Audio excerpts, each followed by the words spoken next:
Warahmatullahi wabarakatuh dan salam sejahtera. Alhamdulillah hari ini kita dapat bersama-sama ya dalam webinar umum program memasyarakatkan kesihatan rakyat siri ke-9 2020 bersama saya Dr. Atikah dari Jabatan Perubatan Hospital Chancellor Tuanku Mukhlis. Hari ini kita akan bersama-sama membincangkan satu topik yang sangat menarik ya, sangat ringkas, sangat mudah saja ya, yang biasa diperkatakan umum ya, terutama sekali mereka yang menghidapi penyakit ini ataupun mereka yang biasa mempunyai ahli keluarga yang mempunyai penyakit ini ya. Topik yang kita akan bincangkan pada hari ini adalah asma. Apa yang anda perlu tahu ya. Dalam topik ini biasanya kita dengar ya soalan-soalan banyak ya. Pertama tanya, apakah asma doktor? Ya. Yang kedua biasanya diorang tanya, ya, kenapa saya ada asma? Kenapa orang lain tak ada asma? Ya. Yang ketiga biasanya diorang tanya, apa yang menyebabkan asma ni makin teruk doktor? Terutama sekali sekarang musim-musim sejuk ya, musim COVID ni ya. So musim infeksi. So sekarang kita akan bersama-sama kita hari ini kita sangat bertuah ya, kita akan berbincangkan topik ini bersama seorang yang sangat saya segani, sangat kita kagumi ya. Beliau sangat mahir dalam bidang beliau sendiri. Tak lain tak bukan adalah Profesor Dr. Roslina Abdul Manap ya, pakar perunding kanan perubatan respiratory Hospital Chancellor Tuanku Mukhlis ya, dan merangkap sebagai timbalan dekan Jabatan Perubatan Fakulti Perubatan ya, Prasiswazah ya. Assalamualaikum Prof. Waalaikumsalam warahmatullahi wabarakatuh. Dr. Atikah, semoga sihat hari ini dan juga semua penonton. Ya, Alhamdulillah. So kita akan memulakan program kita hari ini. Sebarang pertanyaan ataupun persoalannya ataupun kemusykilan, bolehlah tuan-tuan dan puan-puan berikan dalam Q&A nanti ya. Di pertengahan sesi ini ataupun akhir sesi ini nanti saya akan bacakan soalan-soalan tuan-tuan dan puan-puan dan kita akan bincangkan bersama ya. Tanpa melengahkan masa, saya dengan berbesar hati menjemputnya Profesor Dr. Roslina Abdul Manap untuk memulakan program kita pada hari ini ya. Dipersilakan Prof ya untuk membincangkan topik kita pada hari ini.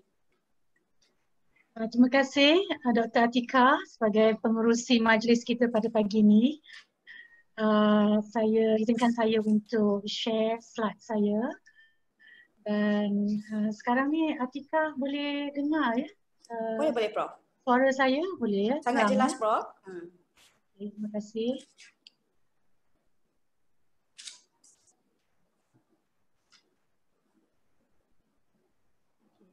Sekarang ni skrin boleh kelihatan? Boleh, clear Prof. Okey, terima kasih. So, Assalamualaikum warahmatullahi wabarakatuh. Puan Pengerusi dan penonton yang saya hormati sekalian.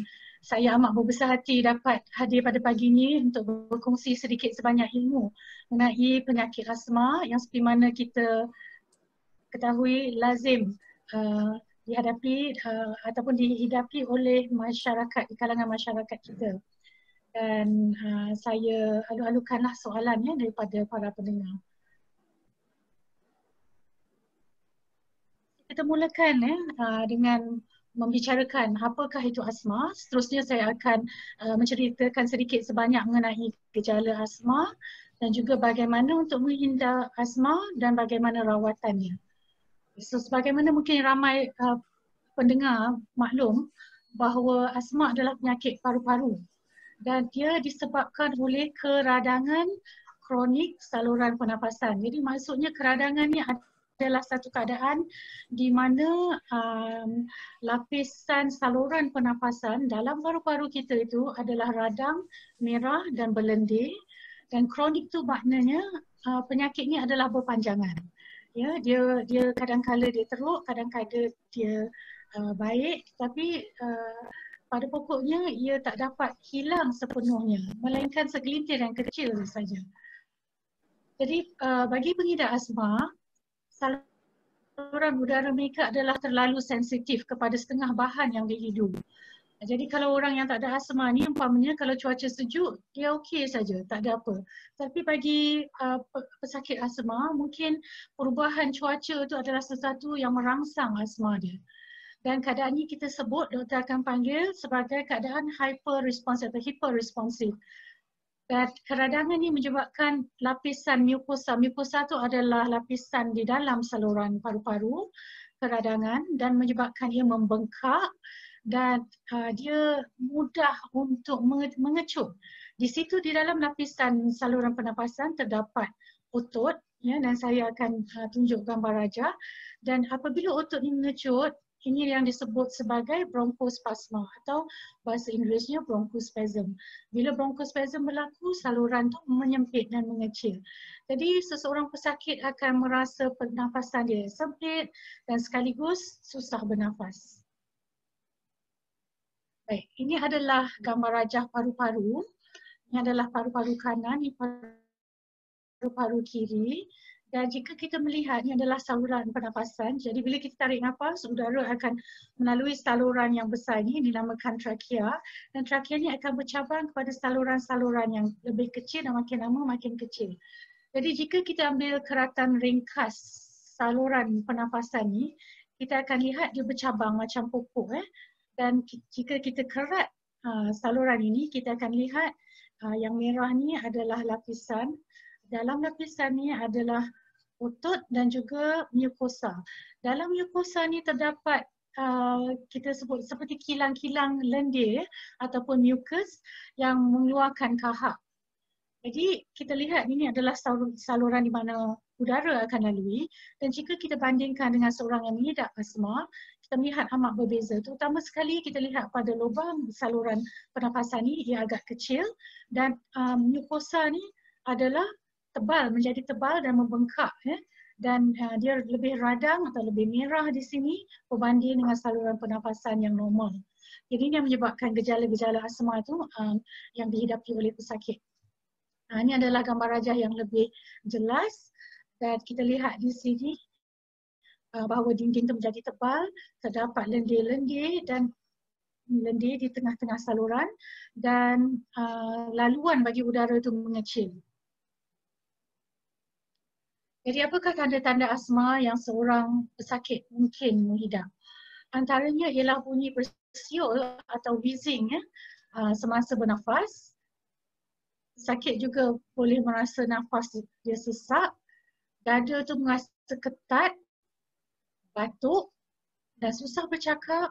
Kadang-kala gejala yang di atas ni mungkin tak beberapa ketara, tetapi dia cepat letih. Umpamanya bila naik tangga, satu tingkat maupun dua tingkat, dia cepat letih berbanding dengan kawan-kawan, dan kawan-kawan yang sebaya dengan dia. Dan juga jika asma tu teruk, kadar pernafasan akan laju. Dan kadang-kala gejala ni dia tak ketara waktu siang. Kadang-kala dia mungkin hanya muncul pada awal atau pada awal pagi, antara pukul 2 hingga pukul 6 pagi, ataupun hanya pada waktu malam tak kala nak tidur. Dan setengah pesakit pula tak ada tanda melainkan bila dia membuat aktiviti fizikal ataupun exercise. Jadi asma ni ada pencetus dia. Tadi kita ada sebut saluran pernafasan tu adalah hiperresponsif kan. Jadi apa yang merangsang saluran pernafasan ni supaya dia menjadi lebih radang dan lebih mengecil? Antaranya adalah jangkitan. Saya rasa ni semua orang dah boleh kenal ni. Ikon ni adalah virus. Tak semestinya coronavirus, tetapi mana-mana virus, umpamanya influenza ataupun virus yang menyebabkan selsema. Ya, tapi jangkitan kuman, jangkitan virus, juga asap rokok, pendedahan kepada pencemaran udara, debu-debu bunga, tapi di sini kita tak ada musim bunga ya. Ini terutama sekali di hemisfer utara ataupun negara-negara yang sejuk di mana ada musim bunga, dan juga mol. Mol ni adalah kulat ya. Jadi kadang-kala sesuatu bangunan tu, terutama sekali jika kita dah umpamanya masa MCO PKP ni, bila balik ke pejabat, mungkin pejabat ada kulat. Ni kena hati-hati ni. Mungkin boleh merangsang asma, jadi kulat. Dan juga binatang-binatang bulu kucing dan anjing. Dan ni adalah dasmat. Dasmat ni adalah hama yang terjumpa, kita jumpai dia pada habuk rumah di dalam rumah. Ini boleh menyebabkan asma ataupun bersin, orang kata alahan. Selain daripada tu ni agak sama, cuma saya nak sini ada sedikit beza di sini, bahan-bahan kimia ya, termasuk pencuci lantai ataupun setengah-setengah perfume juga yang bau kuat mungkin boleh mencetus asma pada setengah pesakit, bukan semua, dan juga lipas ataupun lebih tepat najis dia. Jadi mungkin pendengar bertanya ya, ada rawatan ke untuk asma? Jadi memang ada berita baik, memang ada rawatan, dan jika kita bandingkan rawatan yang ada pada zaman sekarang berbanding dengan mungkin 30-40 tahun yang lepas, rawatan sekarang sangat berkesan ya, jika pesakit mengikut arahan dan menggunakan ubat itu seperti mana yang diarah. Jadi dia sama juga seperti penyakit kencing manis dan darah tinggi, di mana ia merupakan penyakit kronik. Penyakit kronik ni maknanya dia berpanjangan. Sekali-sekala dia timbul, sekali-sekala dia hilang. Tetapi bagi setengah pesakit, gejala tu berterusan. Ya? Tak ada gelam timbul, sentiasa bergejala. Dan ini bermakna jika anda disahkan mengidap asma, anda memerlukan rawatan sepanjang hayat. Ia tidak boleh tidak dirawat. Ya, ini asal typo ni. Ia boleh dirawat. Dan berita baik, boleh mengawal asma dan boleh menjalani hidup normal seperti orang lain. Jadi siapa yang berisiko untuk mendapat asma? Kenapa setengah orang dapat asma, setengah tak mendapat asma? Jadi secara lazimnya antara faktor yang terbesar menentukan sama ada salah seorang akan mengidap penyakit asma adalah sama ada seorang keluarga, ahli keluarga juga mengidap asma. Jadi ini maknanya kalau seseorang ibu ada asma, mungkin antara anaknya kalau tak seorang, mungkin 2 orang juga akan mengidap asma. Di sini saya ingin menyatakan bahawa jika antara anak tu tak ada asma, mungkin seorang akan ada eczema atau penyakit kulit yang bersimptom gatal ya, eczema juga merupakan alahan. Jadi asma dengan eczema ni adalah berkait rapat.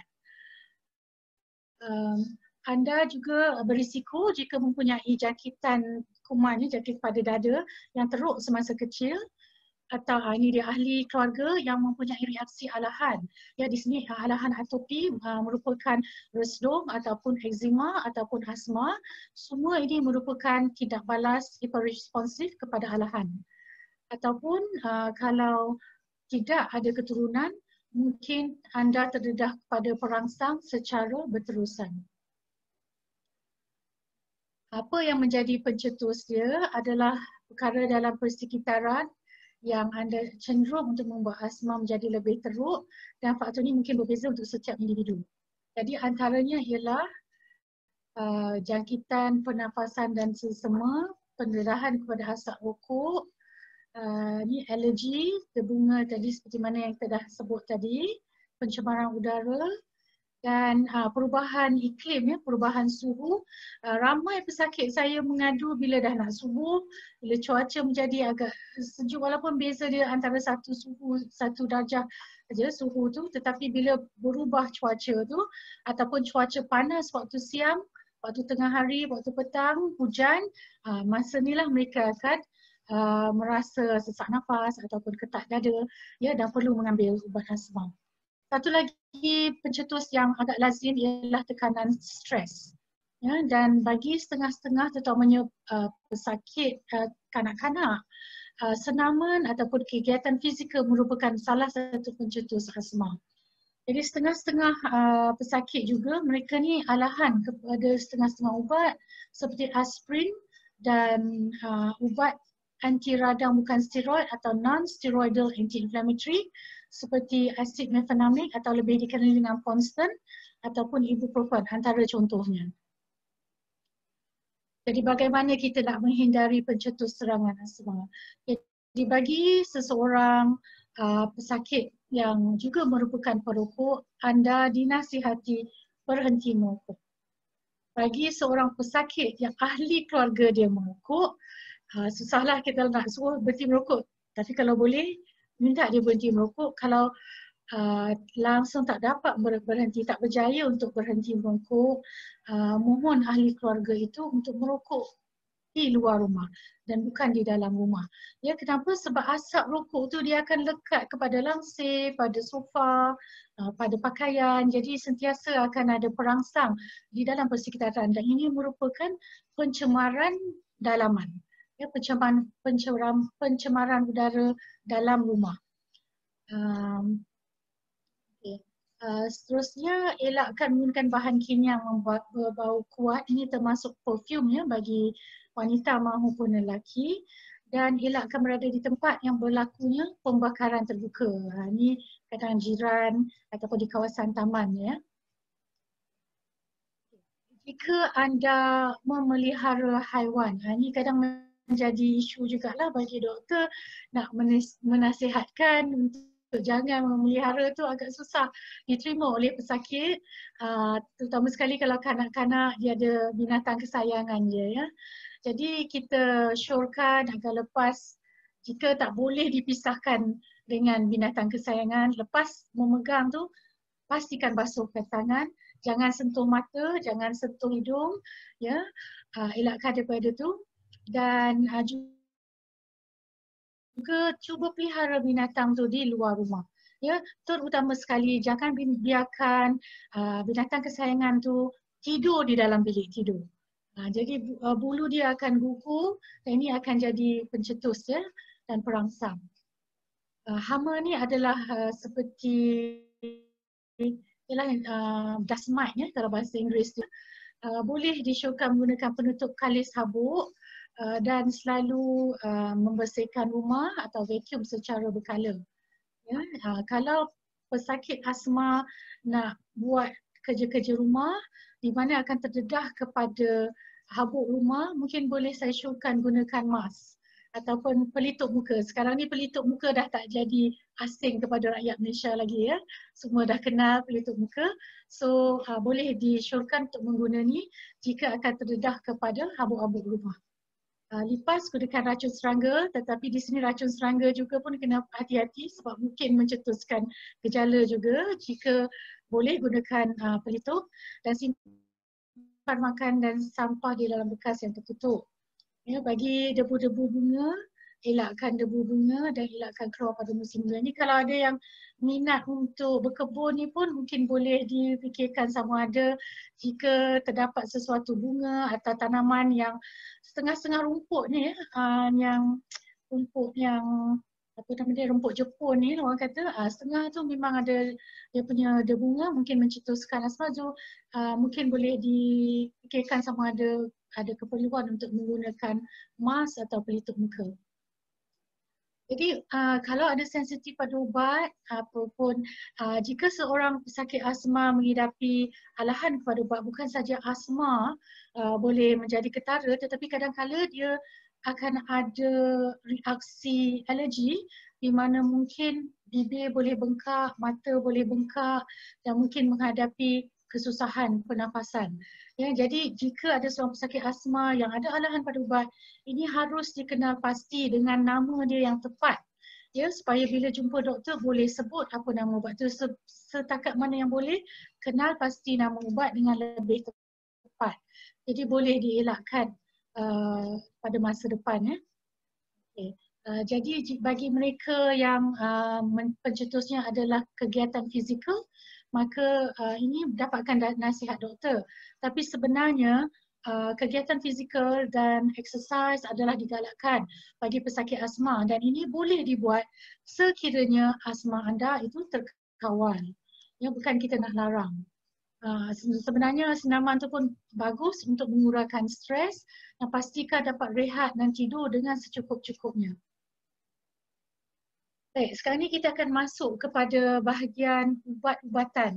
Jadi di sini saya menekankan ubat yang diambil secara menghidu.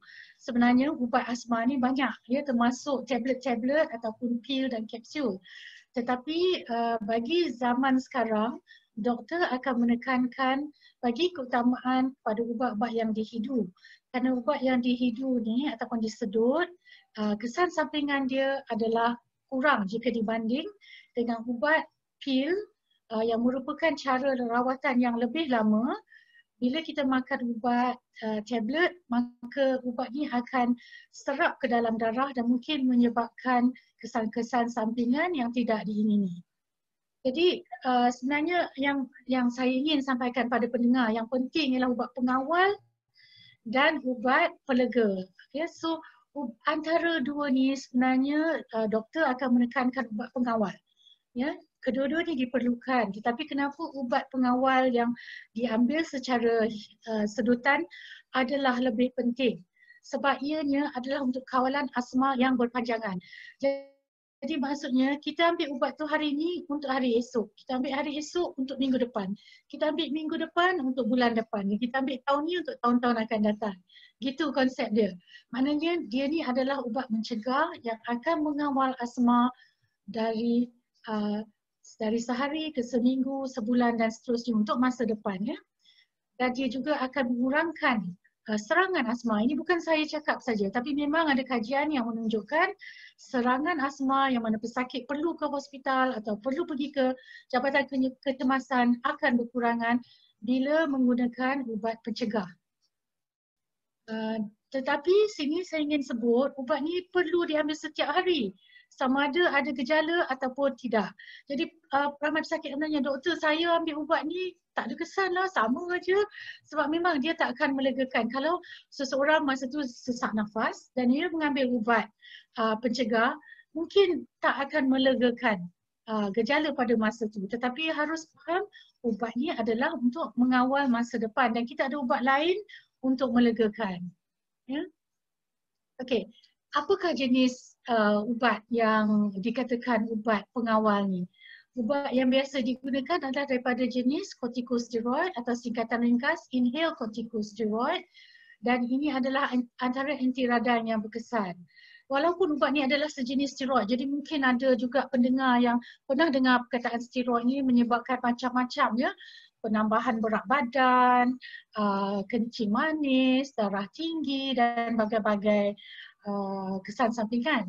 Namun di sini saya ingin menekankan, ya, kesan sampingan daripada steroid yang diambil secara sedutan adalah sangat minimum dan memberi faedah berbandingan risiko yang dihadapi jika dibandingkan dengan steroid yang dimakan secara oral atau secara tablet. Ya, jika kita bandingkan dos dia, steroid yang diambil secara tablet yang kita sering mendengar menyebabkan kesan sampingan, dos dia adalah miligram. Ya, sedangkan yang diambil secara sedutan adalah mikrogram.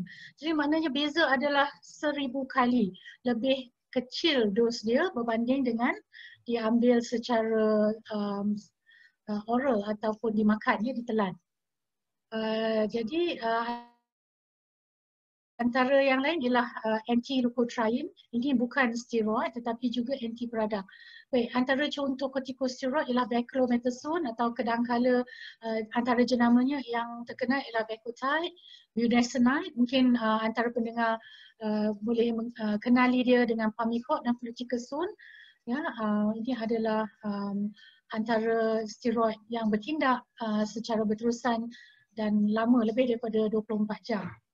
Jadi ini saya dah sebut mengenai dos dia, dan antara selain daripada dos dia, bila kita mengambil ubat asma secara sedutan, ubat tu akan terus ke paru-paru. Jadi jika para pendengar boleh ingat kembali gambar rajah yang saya tunjuk pada masa awal dan saluran pernafasan tu, maka ubat itu akan melalui saluran pernafasan dan kurang diresap oleh saluran perdarahan, ya. Dia terus ke paru-paru dan bertindak di paru-paru. Jadi tak banyak yang masuk ke bahagian badan yang lain. So jadi ubat yang utama yang kedua yang berbeza daripada ubat pencegah ialah ubat pelega, dan ia diambil apabila ada gejala atau tanda-tanda serangan asma. Ya. Antara ubatnya adalah salbutamol, terbinafine dan fenotrol.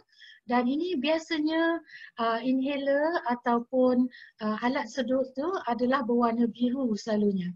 Ya, berbanding dengan ubat pencegah. So ini antara contoh, ya. Ini adalah ubat pencegah. Ya, dia bukan spray tetapi dia merupakan powder ataupun debu. yang halus. So ini adalah ubat pencegah, ini juga ubat pencegah, dan ini warna biru selalunya adalah ubat untuk melegakan, warna coklat ni selalunya ubat pencegah, warna putih ni juga selalunya ubat untuk melegakan. Jadi saya rasa pendengar-pendengar yang mengidap penyakit asma tidak asing lagi daripada inhaler-inhaler seperti ini. Ini saya ingin memperkenalkan inhaler, dan alat ini adalah dikatakan spacer, ya.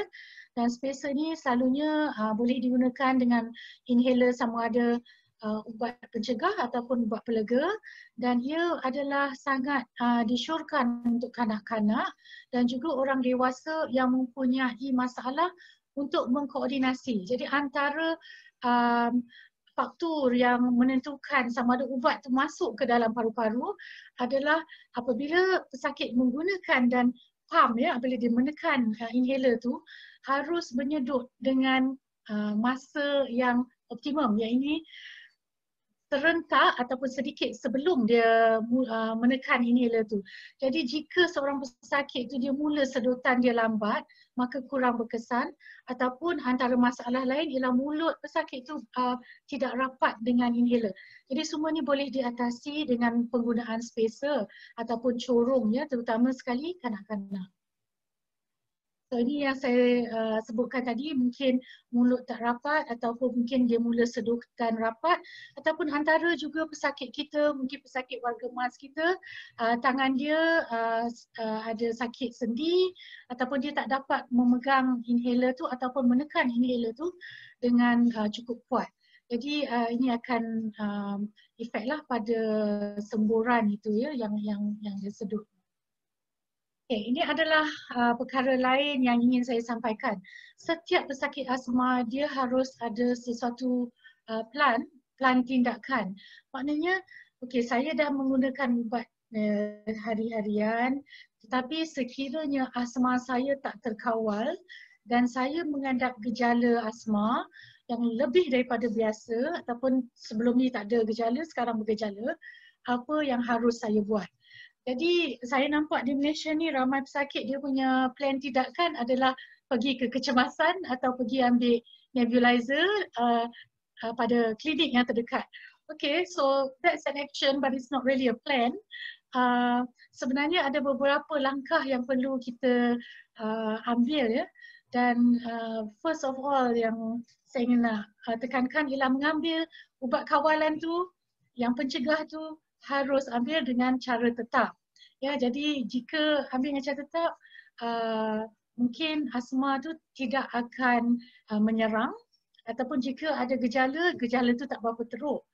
Okay, tapi jika ada gejala, harus sebelum tu bincang apa yang perlu dibuat dengan doktor yang merawat, ya. Maknanya plan ni telah sedia ada setelah berbincang dengan doktor.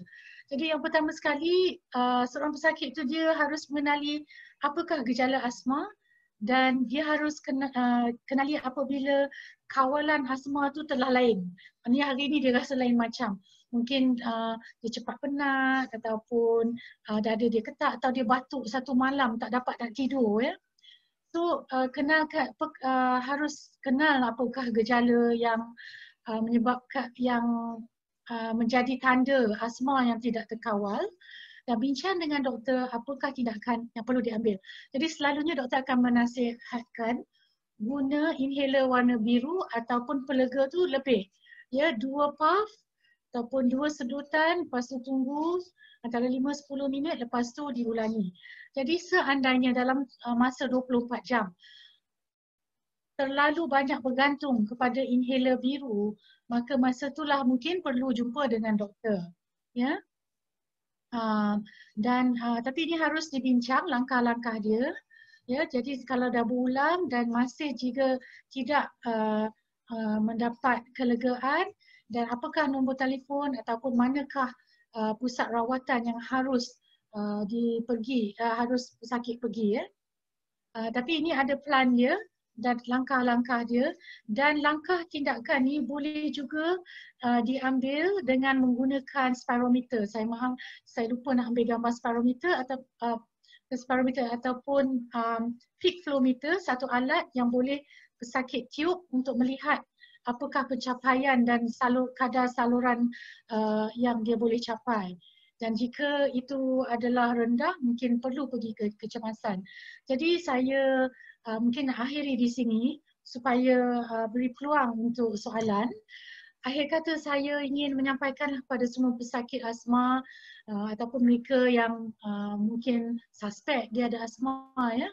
Penyakit asma adalah penyakit yang boleh dikawal dengan baik.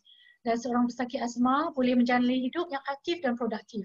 Ya, dan ini kita melihat sendiri apabila seorang pesakit menggunakan rawatan dengan tepat, dan seorang pesakit itu perlu berjaga-jaga mendapat nasihat doktor dan menggunakan ubatan yang telah ditetapkan.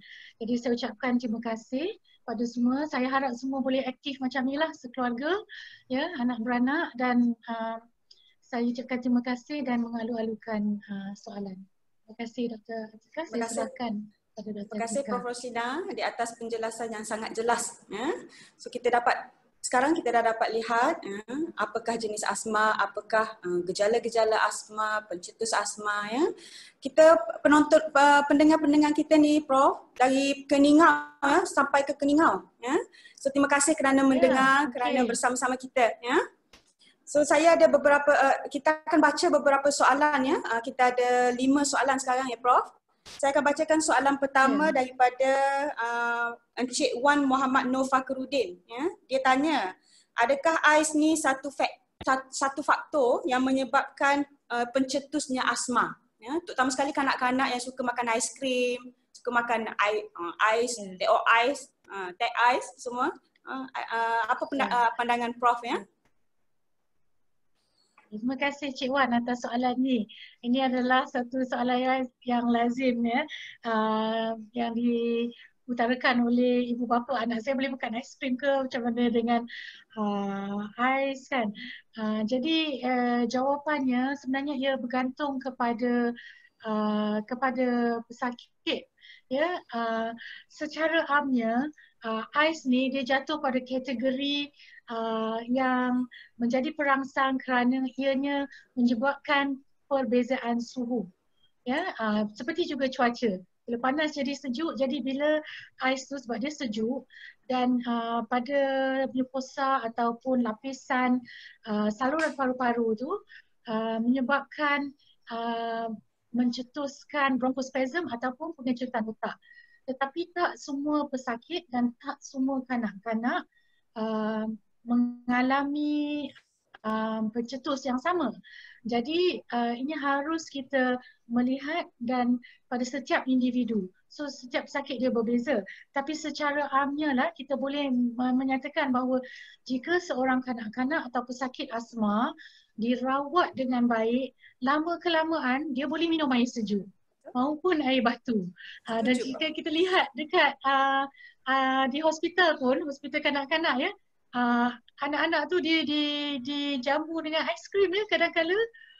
So I mean as a treat when they are getting better and they are doing well, kita jamu aiskrim kat dia orang bagi ceria. So maksudnya dia bukan katakan sampai bila-bila tak boleh minum ais dan air sejuk ya, ataupun sampai bila-bila tak boleh bereksersis. Jadi pokoknya yang saya nak sampaikan di sini, apabila rawatan tu tepat dan memadai dan mencukupi, kita akan dapat lihat berbeza kanak-kanak tu. Kalau dulu dia tak boleh bergiat, tak boleh makan ni, tak boleh makan tu, sekarang ni dia seolah-olah kanak-kanak yang normal. Dan sebenarnya ini yang doktor hasratkan bagi setiap pesakit. Ya, so itu saya harap sedikit sebanyak dapat memberi penjelasan lah dan pencerahan kepada ni soalan Cik Wan tadi. Betul. Kalau doktor ni pun sedang latihan dalam kepakaran paru-paru. So kalau doktor ni nak beri pandangan, saya juga terbuka, saya alu-alukan. Saya setuju pendapat Prof, setuju. Betul. Kalau kontrol boleh dikawal, terutama sekali kepada kanak-kanak, insya-Allah lama-kelamaan dia akan boleh makan aiskrim, of course. Ya. So soalan kedua Prof, kita pergi soalan kedua daripada Cik Muhammad Asri Yusof. Dia kata, ada ke penyakit asma kanak-kanak Prof? Setakat kanak-kanak je. Lepas tu 12 tahun ke atas dah sembuh. So sembuh sepenuhnya. Ya, dia hanya dalam kategori kanak-kanak saja. Yeah. So sorry, I think should I stop sharing the screen? Yeah, I should stop sharing sekejap. Yes, stop share. Okay. Okay, sekarang saya boleh dapat semua. Okay, so soalan dia adalah mengenai kanak-kanak yang mengidap asma semasa dia kecil, masa masuk zaman remaja seolah-olah tak ada asma. Ini sering juga berlaku ya. Tetapi mula-mula kita faham mengenai apakah asma tu. Seseorang kanak-kanak tu walaupun dia remaja dan dewasa, bila dia dah masuk ke zaman remaja dan dewasa, kecenderungan paru-paru dia untuk sentiasa hyperreaktif, hyperresponsif dan sensitif tetap ada. Dia takkan hilang. Cuma macam saya kata dia akan lebih atau kurang atau tenggelam. Ya, jadi lagi setengah akan ada asma. Dan kenapa begitu? Tetapi bila dewasa, kanak-kanak yang sama dan remaja yang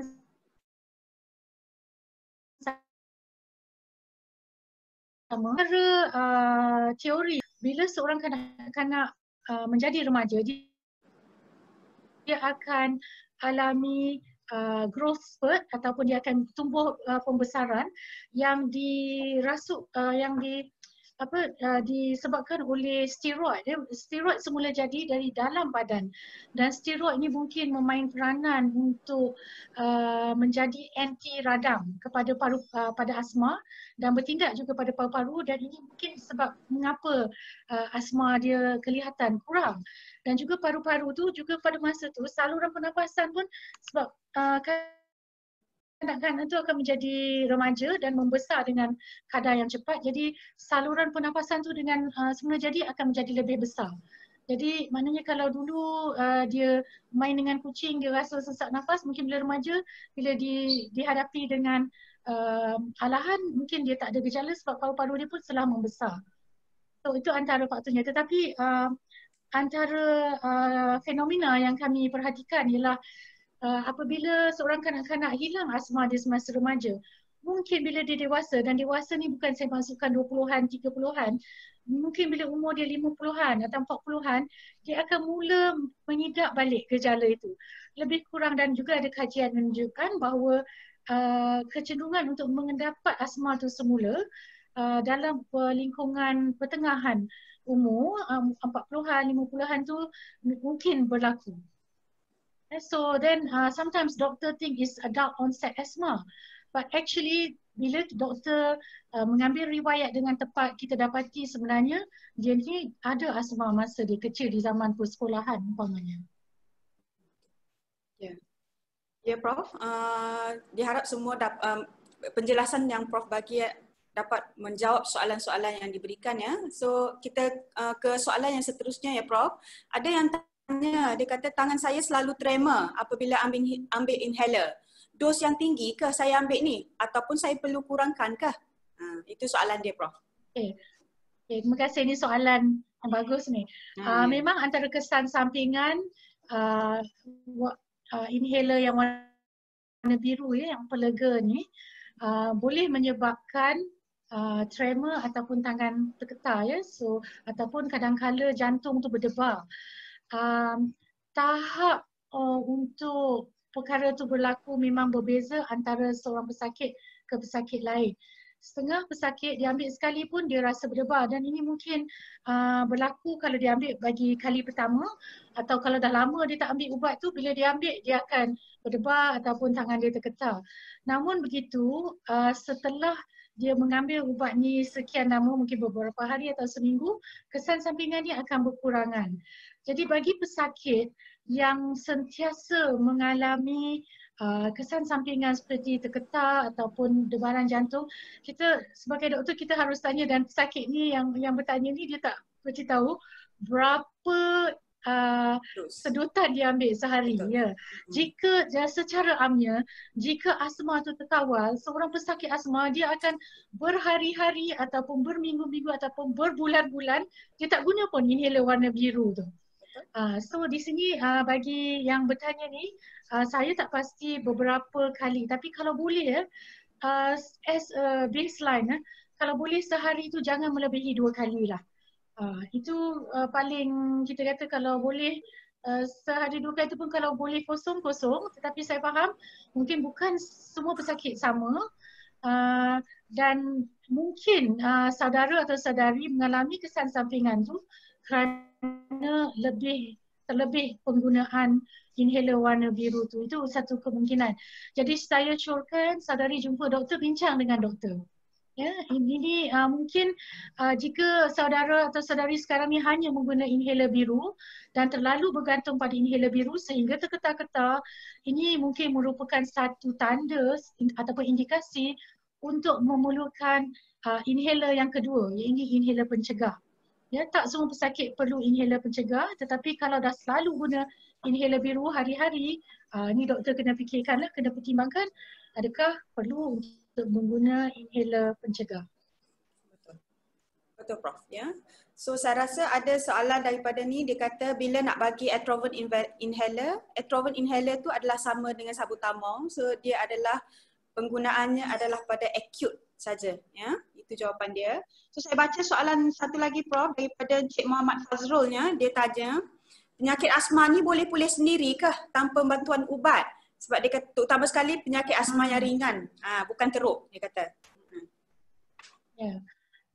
Okey, terima kasih atas soalan ni. Mungkin kalau ikut definisi dia ya, kita lihat kat definisi kat buku teks perubatan, memang definisi dia boleh spontan, secara spontan dia boleh hilang gejala. Seperti mana soalan yang kita dengar tadi.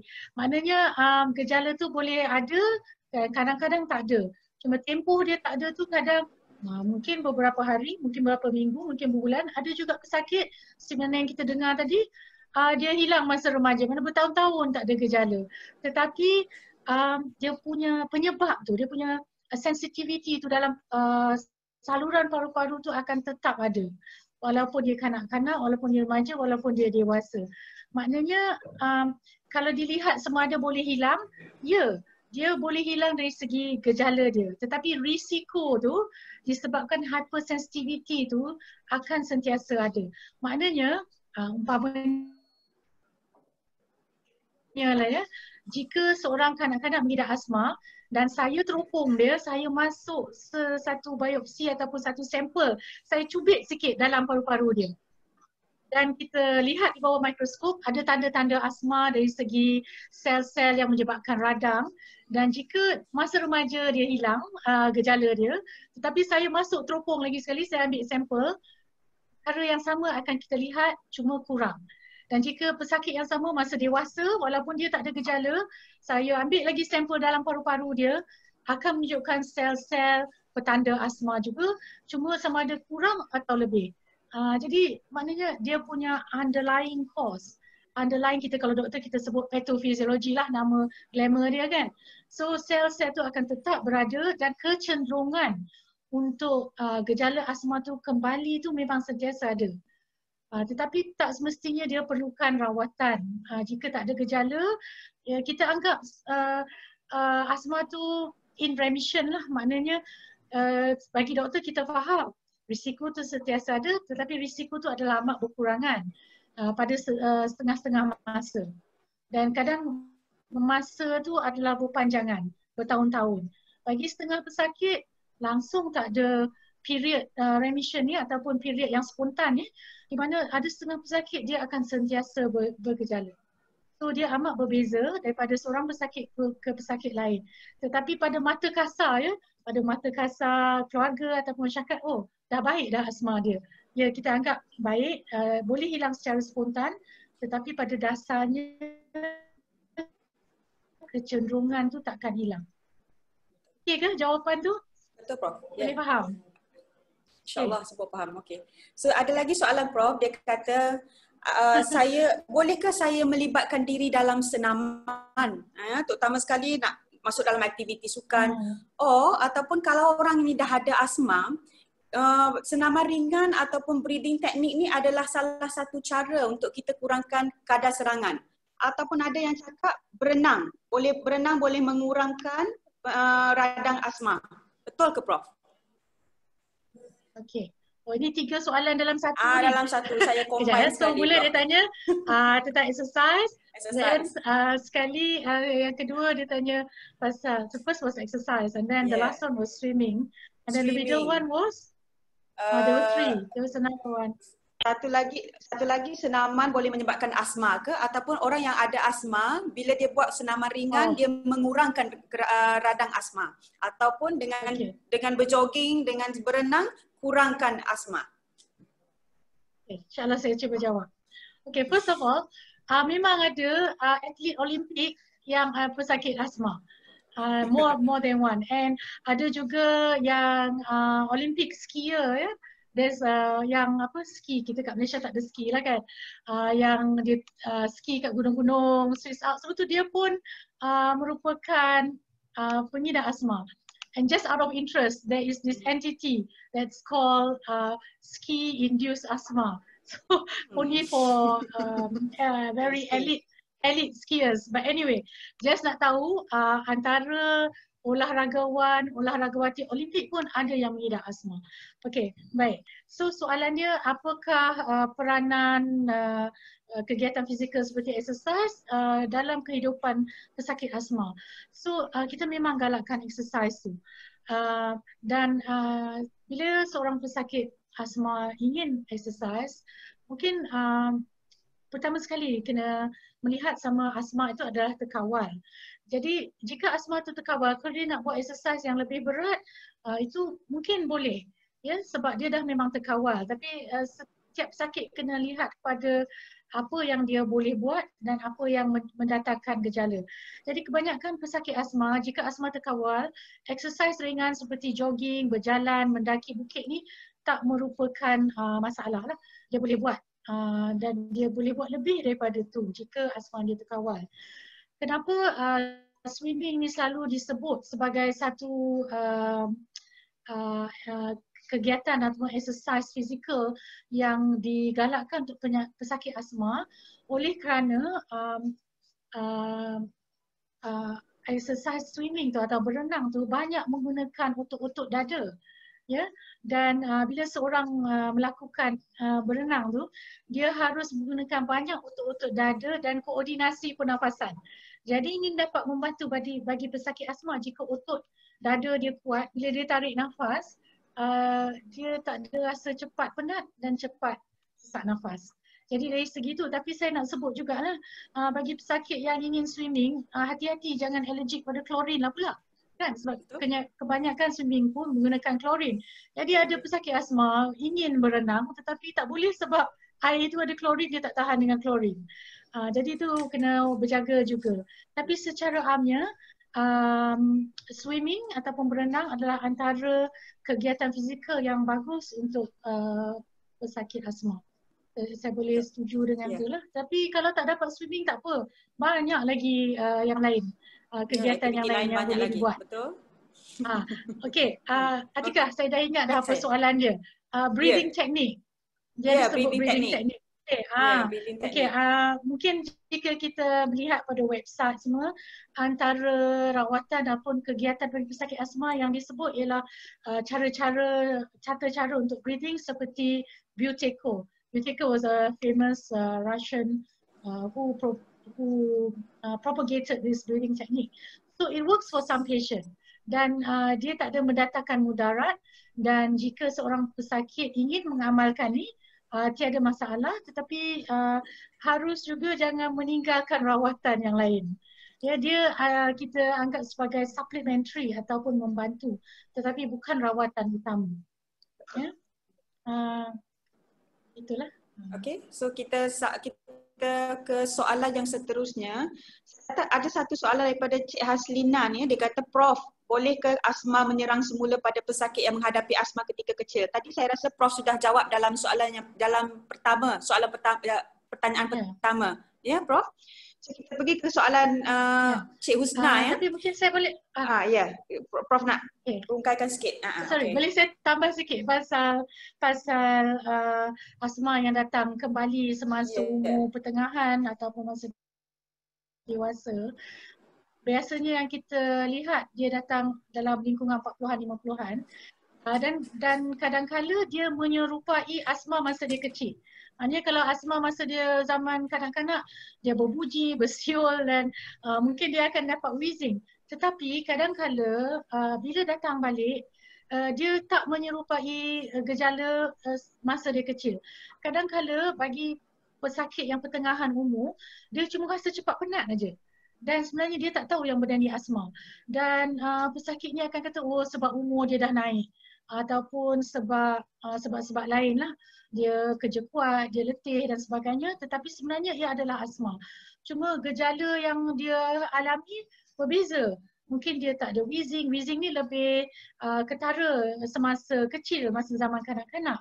Bagi pesakit yang dapat asma, sama ada kali pertama masa dia 40-an, 50-an atau masa dia dewasa, kadang wheezing tu tak ketara. Yang ketara ialah dia rasa penat, dada dia sempit, malam-malam dia batuk. Jadi kadang tu kita nampak pattern tu berbeza antara kanak-kanak dengan dewasa. Itu sebagai tambahan lah Dr. Atika. Ya, boleh. Jelas Prof, jelas. Ya, diharap Cik Haslina dapat grab something daripada Prof Roslina punya talk, insyaAllah. So kita ke soalan yang seterusnya, yang banyak soalan ya Prof. Dari Husna, dia kata apa jadi jika pesakit ni guna inhaler yang salah?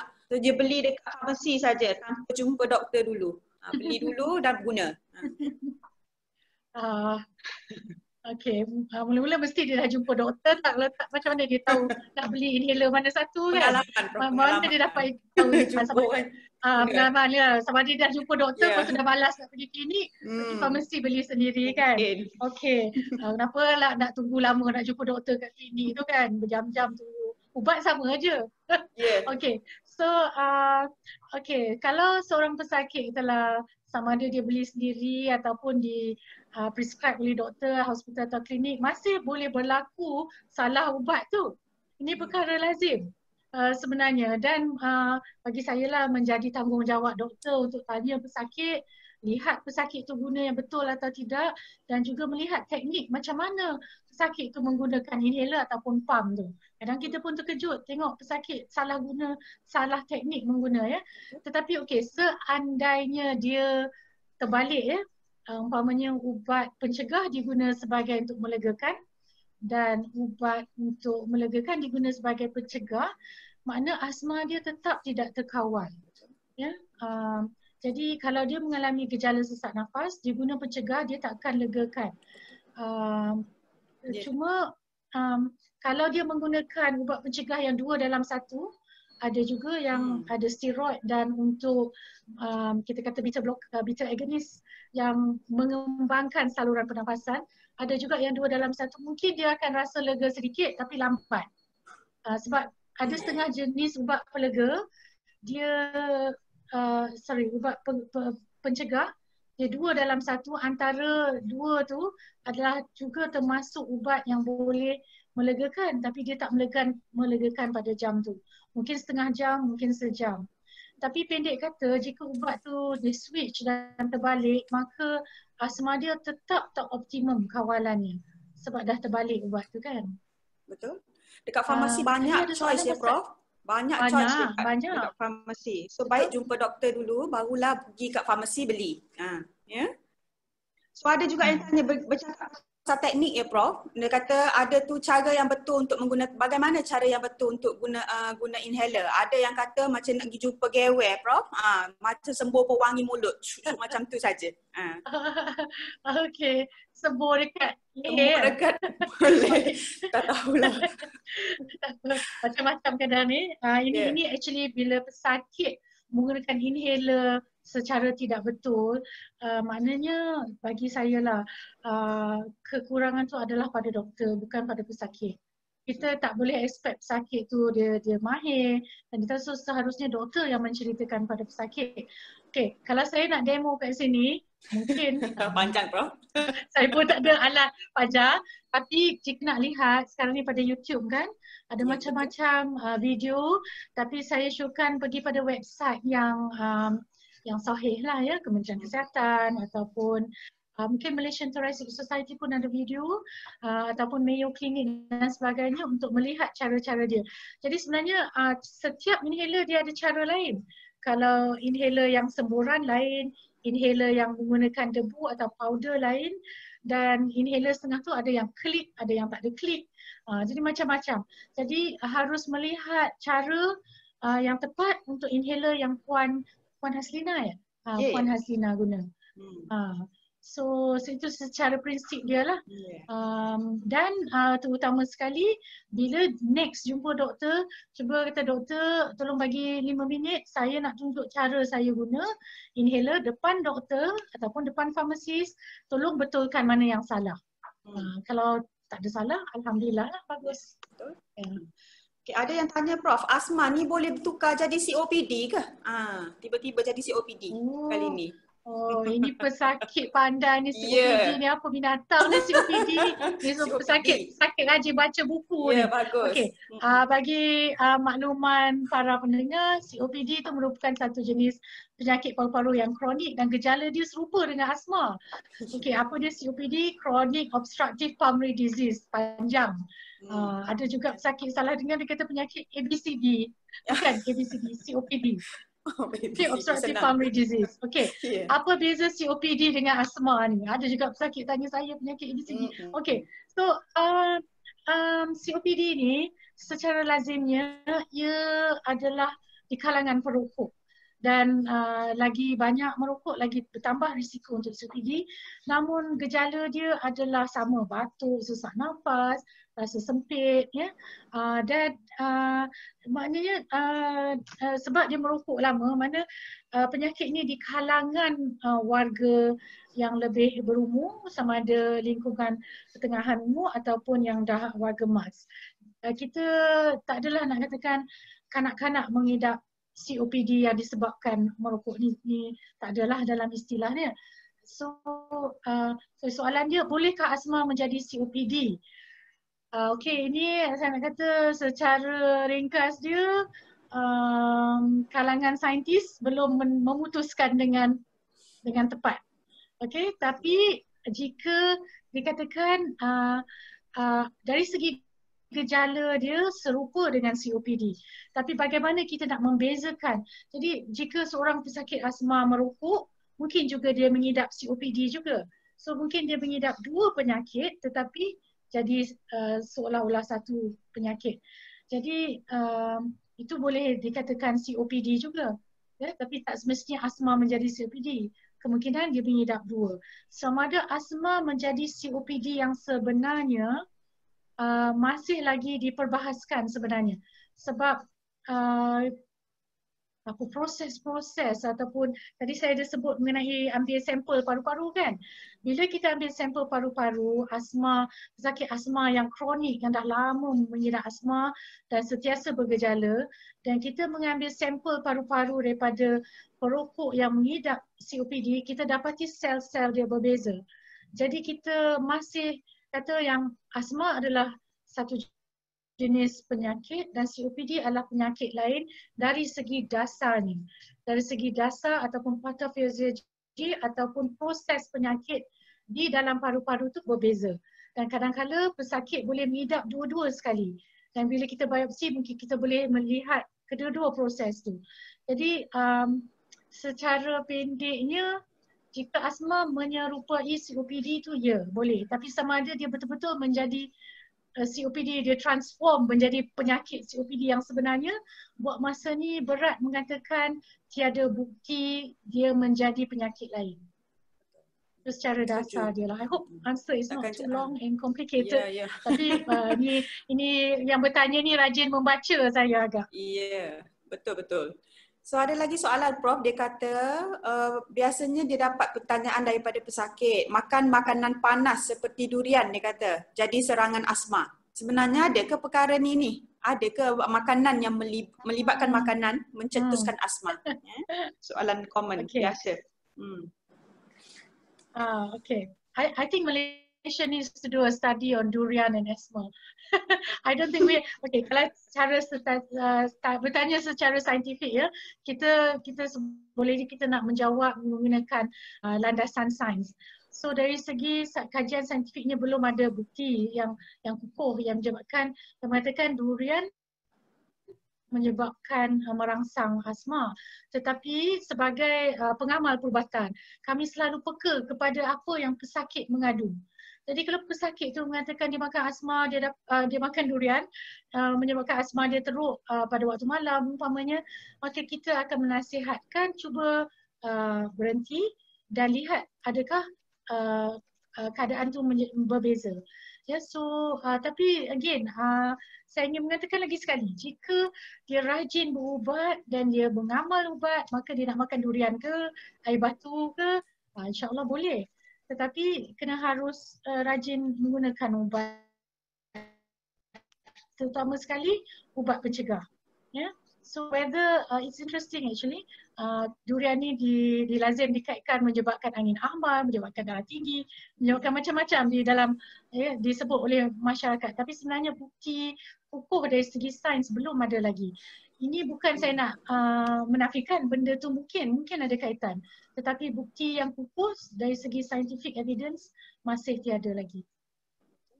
So ada pertanyaan Prof, dia kata sini banyak soalan lagi ni Prof, macam mana kita nak jawab ni? masa tak apa,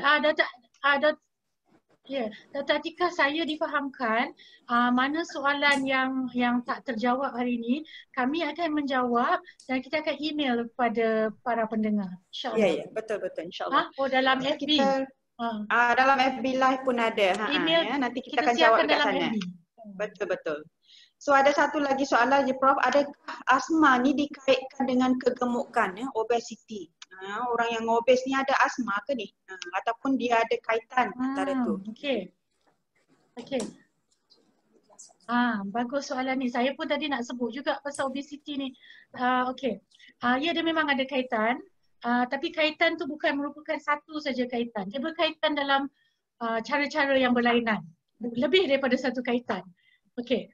Satu, seorang pesakit yang obes, mungkin asma dia susah nak terkawal sebab obesity tu satu, berat badan tu menyebabkan badan dia kena lebih bekerja kuat untuk pernafasan. Ya, untuk bernafas tu dia kena expend more energy, dia kena spend more energy, so dia cepat penat sebab dia banyak guna energy sebab kerja lebih lah sebab dada tu berat kan. So itu satu. Satu lagi, obesity menyebabkan berisiko untuk asma yang lebih serius dan juga setengah-setengah kajian menunjukkan ada kaitan dengan mortality ataupun risiko untuk mortality atau meninggal disebabkan serangan asma yang kuat. Satu lagi, bila obes boleh menyebabkan penyakit reflux ataupun asid dalam perut tu naik ke dada. Ini boleh merangsang asma. Ataupun orang kata gastrik angin, kembung perut, rasa pedih, rasa masam dalam mulut, semua itu adalah gejala reflux dan semuanya boleh merangsang asma. Jadi itu antara kaitan, tetapi ada juga kaitan-kaitan lain, tapi sebab mungkin masa terhad itu adalah antara tiga kaitan yang utama. Ya, satu lagi, tadi lupa nak sebut, kaitan dengan resdung tu pun ada juga. Ya, resdung dan asma. Jadi perlu merawat resdung juga. Okey Prof, kita ada masa lagi ke Prof untuk jawab soalan ataupun macam mana Prof? We can take one last question because I think we're supposed to finish at 10 o'clock kan? Ya, betul. So soalan yang kita pilih ni, okey. Sekarang zaman COVID Prof, ramai yang tanya dekat sini, kenapa anak saya pergi klinik kesihatan tak dapat nebulizer? So macam mana kalau nak guna MDI tu dekat rumah ataupun dekat klinik untuk gantikan nebulizer tu di zaman COVID ni? Okay, that's a good question. Saya sekarang ni ramai pesakit nak elakkan pergi ke tempat-tempat yang ramai seperti klinik, kan, ramai pesakit takut jangkitan COVID. Alright, so saya tak berapa pasti, maknanya dia nak guna nebulizer ni sebagai kecemasan lah ya. Maknanya asma tu tak terkawal, kanak-kanak dia perlu nebulizer, tapi dia tak nak pergi sebab tadi saya ada cerita mengenai plan tindakan kan. So antara langkah yang boleh dibuat ialah menggunakan spacer ataupun corong dan di dalam tu kita beri spacer dia ada dua cara, satu sama ada picit 2 kali sedut dan ulang 5 minit lagi, ataupun di pump beberapa dos, mungkin 3 atau 4 dos supaya concentration tinggi dan disedut untuk menggantikan nebulizer. Dan sebenarnya ini berdasarkan kajian ya, di kalangan kanak-kanak di setengah emergency ataupun di setengah jabatan kecemasan memang tak guna nebulizer. Tambah lagi zaman SARS dulu ya dan zaman COVID sekarang, maka kanak-kanak ni akan menggunakan rawatan, menggunakan inhaler biru tu melalui corong dan bukan melalui nebulizer. Dan perkara ni boleh diguna, boleh dijalankan di rumah, cuma perlu perhatilah kanak-kanak tu kalau tak baik setelah mungkin dah guna 1 jam, lepas tu ulang 1 jam lagi, ulang lagi 1 jam, dah berapa kali dah tu, mungkin dah perlu pergi ke kecemasan. Jadi di sini plan tindakan tu boleh termasuk menggabungkan langkah-langkah kecemasan menggunakan inhaler biru dengan spacer. Tapi saya galakkan puan bincang dulu dengan doktor. Ya, sebab yang penting bila ada plan tindakan tu, pesakit kena tahu setakat mana dia boleh rawat di rumah dan bila dia perlu pergi ke kecemasan. Jadi maknanya ada peranan untuk rawatan di rumah menggunakan corong atau spacer menggantikan nebulizer. Dan perkara ni memang berkesan, tetapi ibu atau kanak-kanak tu perlu tahu bila tahap bahaya yang perlu pergi ke kecemasan dan perkara ni perlu bincang dengan doktor. Dr. Atikah, boleh saya ambil kesempatan tak sebab saya ingat pasal COVID ni ya. Jadi saya nak menekankan mengenai peranan vaksin. Ya, sekarang kita dengar vaksin COVID, entah bila akan sampai vaksin COVID ni. Tetapi saya nak menekankan bagi pesakit asma, ada vaksin, bukan vaksin asma ya, tapi vaksin influenza. Influenza ni adalah juga jenis virus, tapi dia bukan family SARS virus, dia family lain. Tetapi di Malaysia ni, kita dapati ada musim influenza juga. Kalau di negara-negara barat, musim dingin. Sekarang ni dah dingin kita. Tetapi di Malaysia kita bukan kata musim, tetapi dapat 2 kemuncak. Antara kemuncak tu ialah bulan November, Disember dan satu lagi dan sampai ke bulan Januari dan satu lagi kemuncak ialah pertengahan tahun dalam bulan Julai. Jadi influenza ni virus dan juga dia merebak sama dengan COVID, dengan bersin, dengan sentuhan, dengan partikel-partikel dalam udara ya, dan juga droplet-droplet ya daripada kahak tu. So di sini saya syorkan untuk pesakit asma untuk mendapatkan vaksin influenza yang dia harus ambil secara setahun sekali. Sebab apa setahun sekali? Sebab virus dia berubah setiap tahun. Virus influenza tetapi dia jenis virus tu dalam keluarga tu dia ada sedikit perubahan. So setahun sekali dan ini adalah untuk mencegah serangan influenza yang bagi orang dewasa ni sangat penting yang umur 65 tahun ke atas. Ya, kalau 65 tahun ke atas warga emas tak ada asma pun digalakkan mengambilnya. Dan tambah-tambah lagi zaman COVID ni di mana gejala influenza dan gejala COVID ni sama. Jadi doktor susah nak membezakan. Jadi at least kalau dah ambil influenza vaksin tu, kita tahulah kalau gejala ni mungkin bukan influenza, mungkin lain, minta jauh ya. Okay, Dr. Atikah, mungkin setakat tu saja saya ucapkan. Betul. Nampaknya kita dah di akhir penghujung sesi ya Prof. Terima kasih banyak di atas perkongsian. Banyak lagi soalan ni sebenarnya Prof. Nanti kita akan cuba jawab bersama-sama nanti dalam Facebook ataupun dalam question and answer nanti ya. So pesanan Prof terakhir Prof sebelum kita tamatkan sesi. Okay, terima kasih Dr. Atikah. Saya ingin pesan pada pesakit asma terutamanya, be positive. Ya, there is treatment. Dengan rawatan anda boleh hidup yang normal dan produktif sama seperti pesakit yang tidak mengidap asma. Sentiasa rajin berubat dan sentiasa rajin berjumpa dengan doktor. Dan itu saya ucapkan terima kasih kepada semua pendengar, pada Dr. Atikah, pada tim Teknik Barakah Jumaat, pada semua pendengar. Assalamualaikum warahmatullahi wabarakatuh.